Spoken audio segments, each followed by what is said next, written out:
जय भगवान श्री कृष्ण जी। जानिए श्रीमद् भगवद गीता चौथा अध्याय का धारा प्रवाह जो ये एपिसोड चल रहा है, इसका छठा एपिसोड भगवान और आप चैनल के सभी श्रद्धालु भक्तों और दर्शकों के लिए प्रस्तुत किया जा रहा है। आज की इस वीडियो में कुरुक्षेत्र के मैदान में भगवान श्री कृष्ण जी ने अर्जुन को जो बताया वो आपको बताया जाएगा। भगवान श्री कृष्ण जी ने कहा है कि किस प्रकार के यज्ञ होते हैं। यज्ञ आजकल चूँकि कम होते हैं, इसी यज्ञ का अर्थ अगर आप पूजा से समझेंगे तो ज़्यादा उचित आपके लिए होगा। और उन यज्ञों का अर्थात उस प्रकार की पूजा का क्या फल आपको प्राप्त होता है, ये सब भगवान श्री कृष्ण जी ने कुरुक्षेत्र के मैदान में अर्जुन को जो बताया वो आप सबको आज बताया जा रहा है। तो श्रद्धा, आस्था और विश्वास के साथ श्रवण कीजिए आज का ये वीडियो और ध्यान से देखिए और समझिए और उसे जीवन में भी उतारिए, तभी आप लाभान्वित हो पाएंगे। अब श्रीमद् भगवद गीता अध्याय 4 का 28वां श्लोक, क्योंकि 27 श्लोक आपके पिछले एपिसोड तक दिए आपकी सेवा में प्रस्तुत किए जा चुके हैं। 28वां श्लोक है, द्रव्य यज्ञास्त प्योग्या योग यज्ञास्थता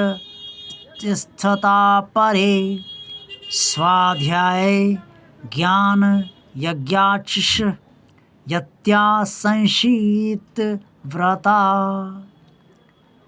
हे पार्थ, कई पुरुष द्रव्य संबंधी यज्ञ करने वाले हैं, कितने ही तपस्या रूप यज्ञ करने वाले हैं, और दूसरे कितने ही योग रूप यज्ञ करने वाले हैं, और कितने ही अहिंसादि तीक्ष्ण व्रतों से युक्त यत्नशील पुरुष स्वाध्याय रूप ज्ञान योग करने वाले हैं।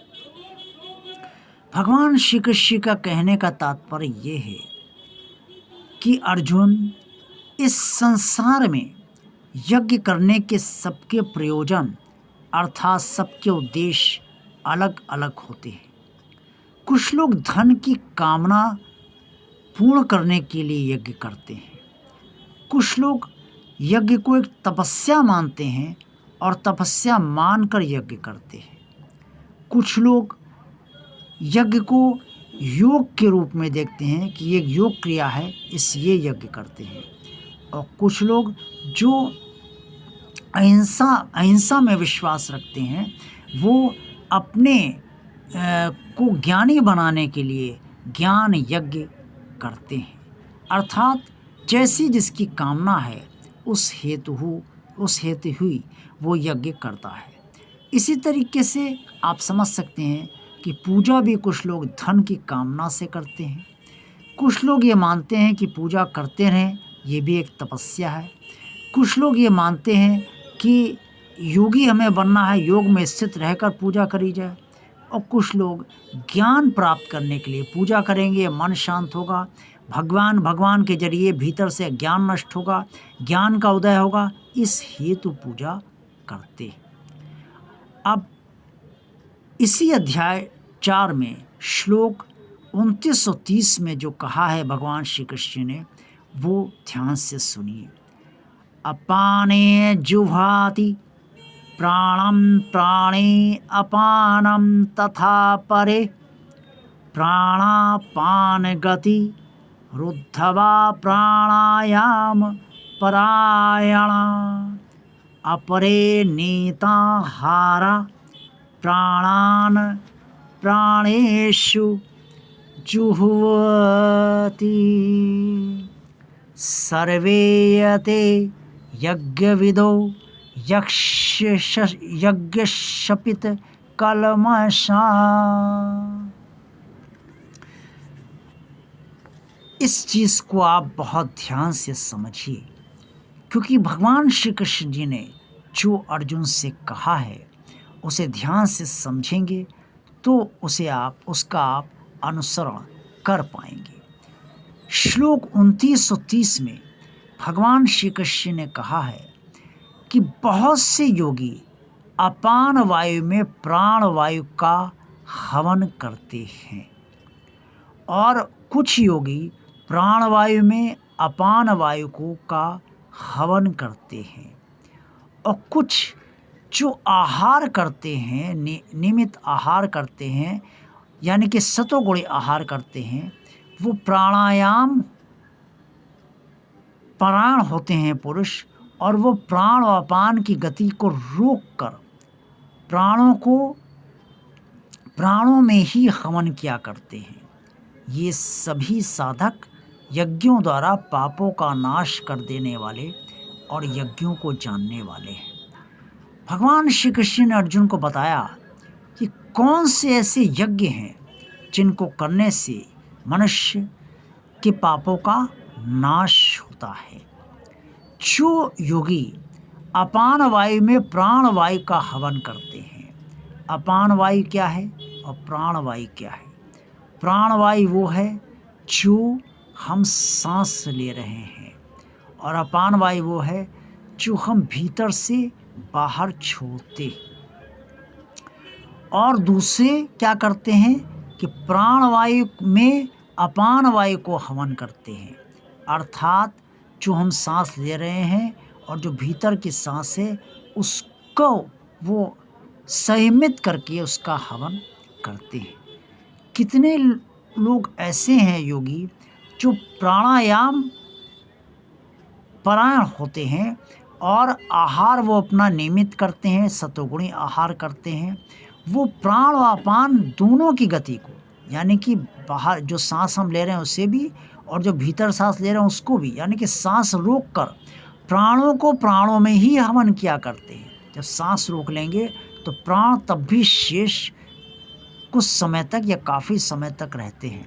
जो प्राणायाम करते हैं वो सांस कई मिनट तक और कुछ लोग तो कई घंटों तक रोके रखते हैं, तो वो प्राणों को प्राणों में ही हवन किया करते हैं। ये सभी साधक पुरुष होते हैं और ये साधक जो इस तरीके से यज्ञ करते हैं इससे उनके पापों का नाश होता है।